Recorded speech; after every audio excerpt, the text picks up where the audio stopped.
भगवद गीता 6.17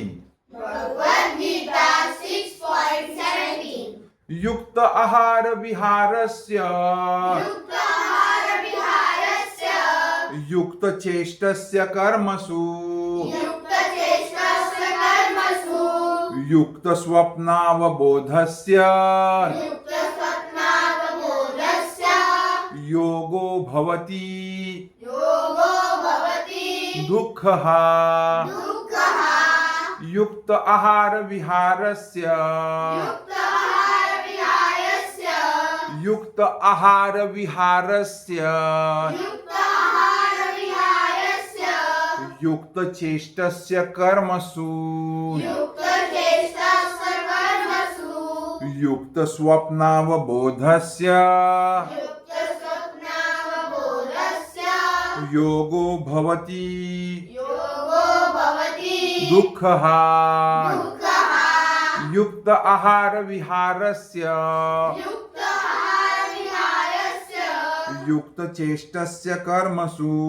युक्त चेष्टस्य कर्मसु युक्त स्वप्नावबोधस्य युक्त स्वप्नावबोधस्य योगो भवति योगो भवति दुःखः दुःखः या श्लोकाचा अर्थ आहे या श्लोकाचा अर्थ आहे जो मनुष्य जो मनुष्य आपल्या आपल्या आहार आहार निद्रा निद्रा विहार विहार किंवा करमणूक किंवा कर्मणूक आणि कर्म करण्याच्या आणि कर्म करण्याच्या सवयीत सवयीत नियमित असतो नियमित असतो तो तो योग अभ्यासाद्वारे योग अभ्यासाद्वारे सर्व सर्व संसारिक संसारिक दुःखांचे दुःखांचे निदान निदान करू शकतो करू शकतो जो मनुष्य जो मनुष्य आपल्या आपल्या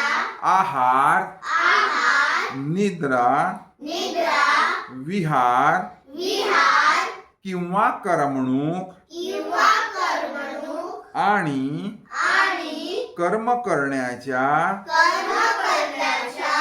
सवयीत सवयीत नियमित असतो नियमित असतो तो तो योग अभ्यासाद्वारे योग अभ्यासाद्वारे सर्व संसारिक सर्व संसारिक दुःखांचे दुःखांचे निदान निदान करू शकतो करू शकतो जो मनुष्य जो मनुष्य आपल्या आपल्या आहार आहार निद्रा निद्रा विहार विहार किंवा करमणूक किंवा कर्मणूक किंवा आणि किंवा आणि कर्म करण्याच्या कर्म करण्याच्या समयीत नियमित असतो